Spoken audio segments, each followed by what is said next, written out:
పర్యాటక వలయాలు పర్యాటక మండళ్లు ఏర్పాటు చేయడం ద్వారా ఆయా ప్రాంతాల్లో ఆర్థిక అభివృద్ధి చెందుతుందని పర్యాటక నిపుణులు చిత్రకారుడు మైనా స్వామి చెప్పారు.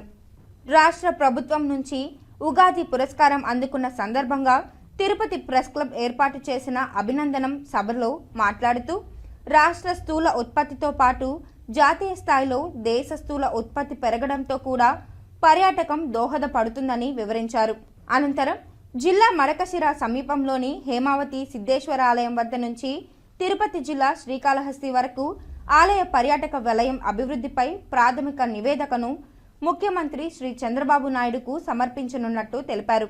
ఆంధ్రప్రదేశ్లో పర్యాటక వలయాల్లో ఆలయాలు ముఖ్య భూమిను పోషిస్తున్నామని, ఆలయ పర్యాటకం ద్వారా ఆయా ప్రాంతాల్లో ఉపాధి అవకాశాలు మెరుగుపడి ఆర్థిక అభివృద్ధికి దోహదపడుతుందని మైనా స్వామి పేర్కొన్నారు. కాణిపాకం, చంద్రగిరి, శ్రీనివాస మంగాపురం, తిరుపతి, తిరుచానూరు, గుడిమల్లం, శ్రీకాళహస్తి, ఒంటిమిట్ట తదితర ఆలయాలను కలుపుతూ సరికొత్త వలయానికి శ్రీకారం చుట్టాలని పర్యాటక శాఖకు విజ్ఞప్తి చేశారు.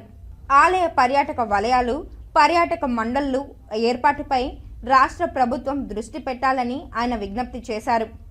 ఉగాది పురస్కారం గ్రహీత ఎస్వీబీసీ ఛానల్ ప్రతినిధి పురుషోత్తం నాయుడు మాట్లాడుతూ భక్తి, ఆధ్యాత్మికత, పర్యాటక రంగాల ప్రచారానికి సాయశక్తులా కృషి చేస్తున్నానని చెప్పారు. ఉగాది పురస్కారాల గ్రహీతలు శ్రీ మైనా స్వామి, శ్రీ పురుషోత్తమ నాయుడుల కృషి నేటి తరం జర్నలిస్టులకు ఆదర్శనమని ప్రెస్ క్లబ్ అధ్యక్షుడు మురళి, కార్యదర్శి బాలచంద్ర కొనియాడారు. సీనియర్ జర్నలిస్టులు శ్రీ దినేష్, శ్రీధర్, శ్రీ గణేష్, శ్రీకాళహస్తి గిరి, శ్రీ నేతాజీ తదితరులు సమావేశంలో మాట్లాడారు.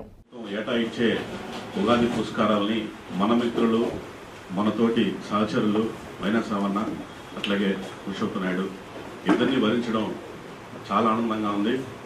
వాళ్ళకి అవార్డు రావడం అంటే తిరుపతి మీడియాకి అవార్డు రావడం లాంటిదే, మనందరికీ అవార్డు రావడం లాంటిదే. నిజంగా ఒక జర్నలిస్టు అంటే మైనా సావన్న చూసి మనం ప్రత్యేకంగా నేను ఇప్పుడు చెప్పాల్సిన పని లేదు. ఒక జర్నలిస్ట్కి చరిత్ర పట్ల ఎంత అవగాహన అవసరమో ప్రాక్టికల్గా నిరూపించిన వ్యక్తి. చరిత్ర పట్ల, ప్రాచీన అంశాల పట్ల, ఇతిహాసాల పట్ల, వాటి చారిత్రక నేపథ్యం పట్ల, పూర్వాపరాల పట్ల సమగ్ర అవగాహన ఉన్న అతి కొద్ది మంది తెలుగు రాష్ట్రాల జర్నలిస్టుల్లో మైనా సావన్న ఒకరు. ఆయన రాసిన పుస్తకాలు, సంపుటులు చదివితే మనకు అవి చాలా స్పష్టంగా అవుతుంది, అర్థమవుతుంది. అన్నీ కూడా పరిశోధనాత్మక గ్రంథాలే, ఏదో ఎవరో చెప్తే రాసినవి అట్లాంటివి కాదు. స్వయంగా పరిశీలించి పరిశోధన చేసి అవగాహన తెచ్చుకొని ఒక ఎన్సైక్లోపీడియా పుస్తకాల్లో ఉన్న అంశాల పట్ల ఆయనకున్న పూర్తి అవగాహన అలాంటిది. జాతీయ స్థాయిలో అంటే ఒక తిరుపతి పాత్రికేయుడికి జాతీయ స్థాయిలో, అంతర్జాతీయ స్థాయిలో గుర్తింపు సాధించిన వ్యక్తి. తిరుపతి మీడియాకే ఆయన ఒక అసెట్గా మనం ఖచ్చితంగా భావించాల్సి ఉంటుంది. అదొక ఆయన ఒక లోకం. వర్తమాన రాజకీయ అంశాలే కాదు, చారిత్రక నేపథ్యం, ఇతర అనేక చరిత్ర అంశాల పట్ల సమగ్ర అవగాహన వ్యక్తి మైనా సావన్న. రాష్ట్ర ప్రభుత్వం నిజంగా చాలా అర్హుడైన వ్యక్తి. ఇట్లాంటి ఒక పురస్కారానికి పూర్తి స్థాయిలో అర్హుడైన వ్యక్తి మైనా సావన్న. ఇక పురుషోత్తం గురించి మనకు తెలిసిందే, తల్లో నాలుక. ఈనాడు పురుషోత్తం అంటే మేము వచ్చిన రోజుల్లో అప్పటికే యూనివర్సిటీని వెళ్తా ఉన్నాడు ఆయన. ఆడ యూనివర్సిటీ దగ్గర పురుషోత్తం, యూనివర్సిటీలో ఏ పని కావాలన్నా మన గుర్తొచ్చే పేరు ఏంటంటే ఈనాడు పురుషోత్తం. అట్లా సీనియర్ జర్నలిస్టు, అందరికీ ఆప్తుడు. నిజంగా ఇద్దరు కూడా ఆలోచిస్తే ఎవ్వరు కూడా వేలెత్తి చూపించలేని వ్యక్తులు, ఒక చిన్న మచ్చ కూడా లేని వ్యక్తులు తక్కువగా ఉంటారు అట్లాంటి వ్యక్తులు. అట్లాంటి వ్యక్తులకి ప్రభుత్వం ఒక సరైన ఎంపిక, ఇట్లాంటి ఒక గుర్తింపు ఇవ్వడం అనేది చాలా చాలా సరైన ఎంపిక అని నేను భావిస్తున్నాను. ఇద్దరిని కూడా సన్మానించుకోవడం, మనల్ని మనం సన్మానించుకోవడం లాంటిదే. అందుకే ఈ కార్యక్రమాన్ని మనం అందరూ కూడా ఏర్పాటు చేసుకున్నాం. ఎంతోమంది నాకు ఆదర్శంగా ఉన్నారు. నగేష్ సార్ 100 జనం ఉండిపోతా కదా సార్. ఆ టైటిల్ చూసి అట్నే షాకింగ్గా ఫీల్ అయ్యాను. మనం కూడా ఇలా ఇంకా మంచి టైటిల్స్ పెట్టి రాయాలని నేను రాసిన కాలాల్లో ఉన్నాయి. అది వేరే విషయం. చాలా ఇన్స్పిరేషన్ ఇచ్చింది సార్ నాకు. వార్తే అట్లా ఎంతోమంది మన జర్నలిస్టులుగా ఎంతోమంది కష్టపడడం కొంచెం కొంతమందికి ఆర్థిక స్థిరత్వం రాకుండా కూడా ఇబ్బందులు ఉండేవాళ్ళు ఉంటారు.